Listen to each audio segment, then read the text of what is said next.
Assalamualaikum, bersama-sama saya Nur Hazimah Radik dalam Berita Pagi Sabah edisi Ahad 24 September 2023.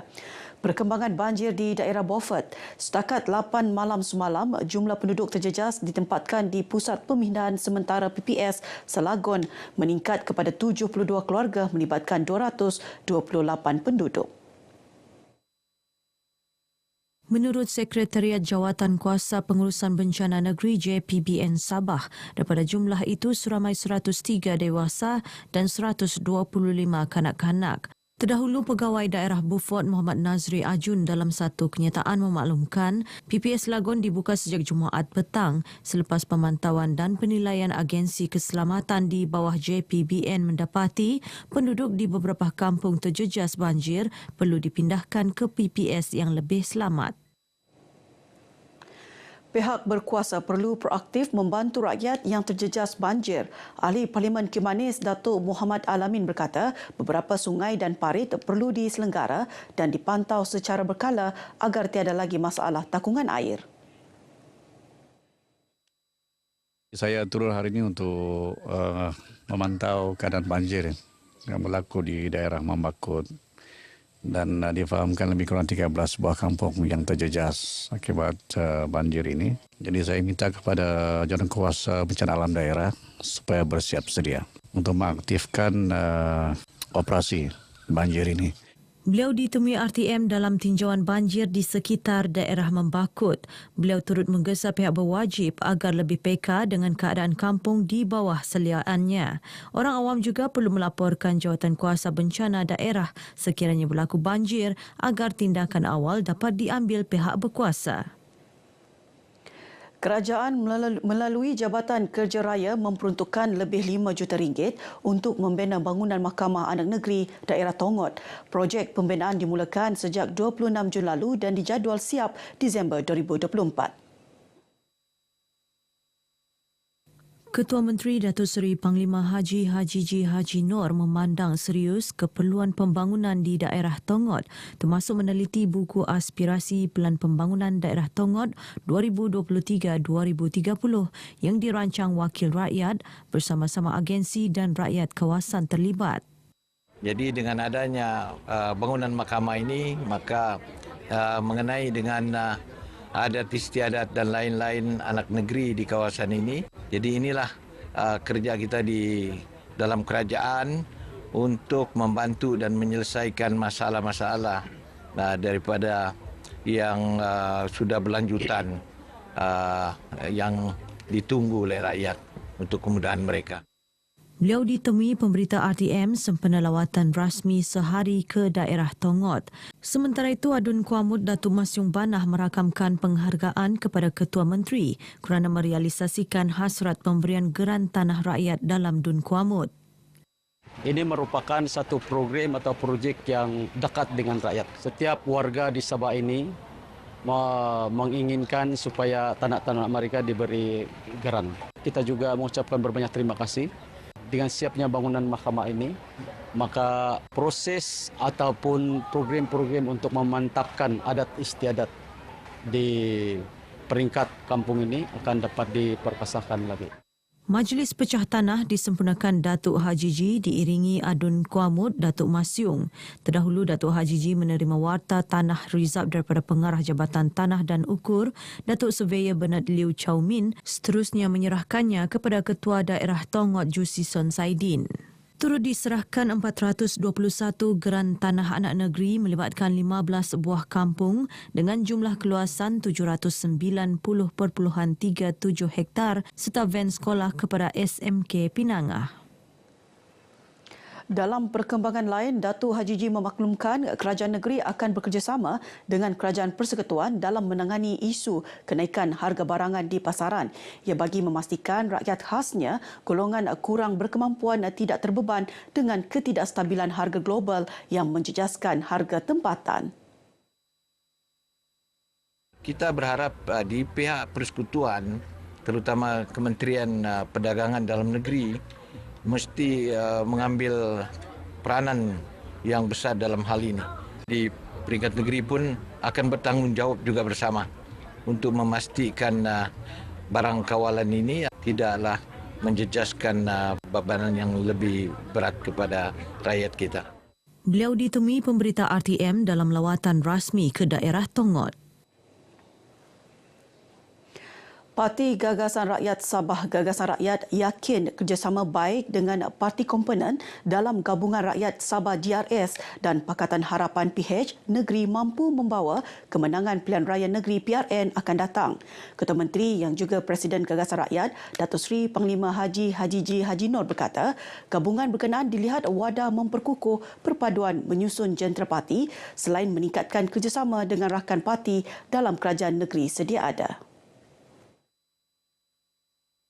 Harapan kita ialah supaya parti ini bahagian masing-masing dapat menguatkan parti, menyusun jentera parti untuk kita menghadapi pilihan raya akan datang. Walaupun kita masih ada baki 2 tahun lagi, tetapi kita kena bersedia daripada sekarang untuk mengemaskan jentera parti kita. Beliau berkata demikian ketika melancarkan Parti Gagasan Rakyat bahagian Kuamut dan perasmian mesyuarat tahunan 2023 bahagian di Dewan Terbuka Dataran Rakyat Tongot. Pemilihan pemimpin-pemimpin utama itu boleh membantu untuk mengikat perpaduan di kalangan rakyat di negeri Sabah ini, dalam parti ini, supaya soal rakyat kita dahulukan tanpa ada persengketaan, tanpa ada perselisihan fahaman dan sebagainya. Sejak dilancarkan Mac lalu, keahlian gagasan rakyat kini mencapai 300,000 merangkumi 73 bahagian mengikut kawasan Dun Sabah. Gerakan koperasi di negeri ini disaran mendapatkan khidmat nasihat dan bantuan daripada Suruhanjaya Koperasi Malaysia SKM bagi memperoleh bantuan pembangunan SKM atau pembiayaan tabung modal pusingan yang bagi mempertingkat gerakan aktiviti perniagaan koperasi selaras Pelan Transformasi Koperasi Malaysia 2021-2025. Menteri Pembangunan Usahawan dan Koperasi Datuk Iwan Benedict berkata, nasihat dan bimbingan juga boleh didapatkan melalui agensi di bawah Kementerian Pembangunan Usahawan dan Koperasi KUSKOP, antaranya Tekun, SME Corp, SME Bank, Bank Rakyat dan Co-op Bank. Kementerian telah pun memperkenalkan skim-skim khas. Contohnya bagi skim pembiayaan usahawan tamu untuk peniaga-peniaga kecil tamu. Kita juga telah melancarkan satu skim geran usahawan khas untuk Sabah dan Sarawak di bawah program B+ dan juga program usahawan belia di bawah program TUBE. Beliau ditemui RTM selepas merasmikan mini karnival koperasi dan keusahawanan peringkat daerah Kudat di dataran Tombor Rungus Kudat. Program disertai lebih 35 usahawan, koperasi serta agensi di bawah KUSKOP itu bertujuan membantu mempromosi dan memasarkan produk ke pasaran lebih besar selain memberi pendedahan tentang keusahawanan dan informasi berhubung insentif serta perkhidmatan ditawarkan KUSKOP. Sehingga 31 Disember 2022, Sabah merekodkan sebanyak 1,707 buah koperasi dengan 350,368 jumlah keahlian berdaftar. Turut direkodkan share dan yuran terkumpul berjumlah RM232 juta, manakala aset terkumpul bernilai RM915 juta dan nilai perolehan sebanyak RM569 juta. Sementara itu, pembukaan Pejabat Suruhanjaya Koperasi Malaysia SKM wilayah Kudat diyakini mampu menarik lebih ramai masyarakat menceburi bidang keusahawanan dan gerakan koperasi. Ia bukan sahaja memudahkan usahawan mendapatkan perkhidmatan dan bantuan disediakan KUSKOP dan agensi di bawahnya, malah menambah jumlah gerakan koperasi. Di kawasan Parlimen Kudat ini kita dicakupi oleh 2 pejabat SKM. Daerah Kudat ada 70 koperasi, di daerah Kota Merudu yang mana sebahagian koperasinya daripada PITAS adalah sekitar 69 koperasi. Dan saya amat yakin dengan pejabat baru ini boleh menambahkan gerakan koperasi. Pembukaan pejabat SKM di Kudat ini merupakan satu anjakan kepada usaha untuk memberikan galakan kepada masyarakat kita di Kudat untuk menubuhkan koperasi dan juga bergiat di dalam keusahawanan. Pejabat SKM Kudat di bawah program strategik memperkasa rakyat dan ekonomi pemerkasa selepas Kementerian Kewangan meluluskan peruntukan berjumlah 7.4 juta ringgit. Daripada jumlah itu, 3 juta ringgit diluluskan bagi projek ubah suai 4 buah pejabat SKM iaitu pejabat SKM Wilayah Kudat, Kota Marudu, Ranau dan Keningau. Kementerian Sains, Teknologi dan Inovasi MOSTI komited mempertingkat pengetahuan sains, teknologi dan inovasi STI kepada seluruh masyarakat, khususnya pelajar luar bandar menerusi program Jelajah Kembara Sains Borneo KSB. Timbalan Menteri MOSTI, Dato' Arthur Joseph Kurup berkata, inisiatif itu bagi merapatkan jurang pembudayaan STI dalam kalangan anak-anak muda di kawasan luar bandar dan pedalaman Sabah. Jelas Dato' Arthur, 69 juta peluang pekerjaan akan diwujudkan dalam 5 tahun akan datang dengan mengutamakan pengambilan pekerja yang berkelulusan bidang STEM.